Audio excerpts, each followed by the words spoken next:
Olha, mesmo com a queda do preço nos últimos dias, uma pesquisa revela, preste atenção, que se um trabalhador ganha um salário mínimo, inventasse de ir para o serviço de carro, gastaria mais da metade da renda com combustível. Até de moto seria complicado. É mole ou que é mais? E aí, para fazer a conta, nem mesmo aquele cara que é crânio em matemática, diz um nome crânio aí de matemática, o cara se espera, James Matheus. Nem James Matheus faria essa conta. Na tela. A Marilene usa o transporte público para ir de casa para o trabalho. Não fosse assim, a costureira não teria como pagar por outro meio de transporte. Eu vou de ônibus e venho a pé. Complicado, é difícil, né? O trabalhador. É o caso de muitos assalariados que deixaram motos e carros na garagem para andar de ônibus. Do contrário, a conta não fecha no fim do mês.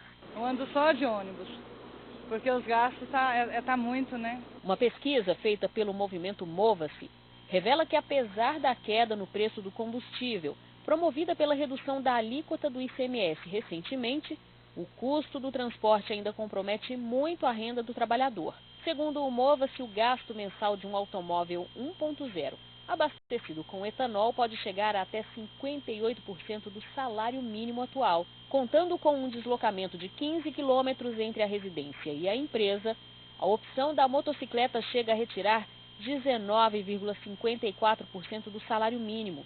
E o ônibus teria o custo de 18,45% deste total.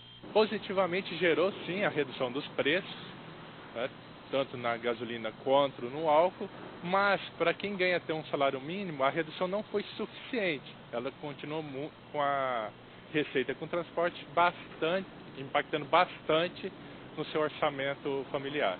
O especialista explica que medidas como o passe livre e o congelamento do valor da passagem de ônibus na região metropolitana ajudaram bastante o trabalhador.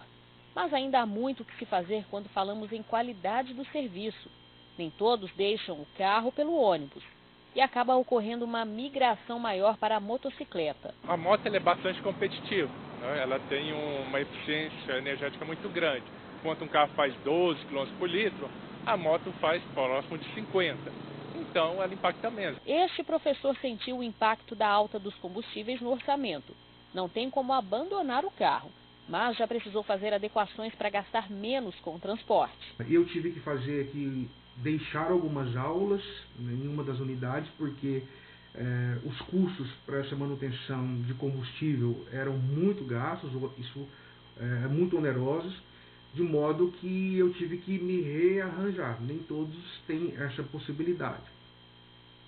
A conta, o James Matheus mesmo falou assim, eu faço essa conta. E todo mundo deveria fazer essa conta. Algumas pessoas não fazem, né?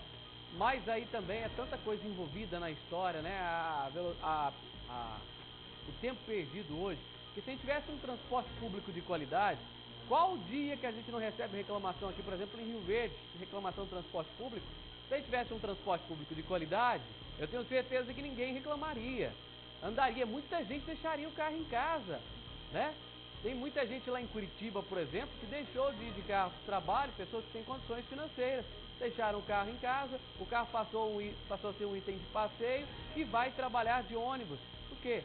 O trabalho foi feito lá para que o transporte público fosse de qualidade, foi realmente um trabalho bem feito. Agora, a grande pergunta, qual cidade tem essa preocupação? Qual município preocupa em relação a isso?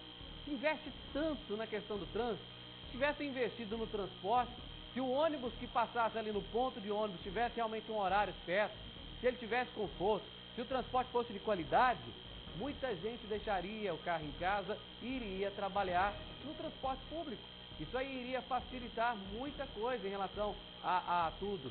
Daria para investir mais qualidade no transporte público e seria menos gasto, né, no trânsito com poluição, né? Ia ser uma cidade mais limpa, uma cidade mais tranquila, menos poluída, né, pelos gases que os veículos soltam, e tudo isso seria muito melhor. O resultado final seria muito melhor. O pensamento não é esse. O pensamento é só construir vias e vai.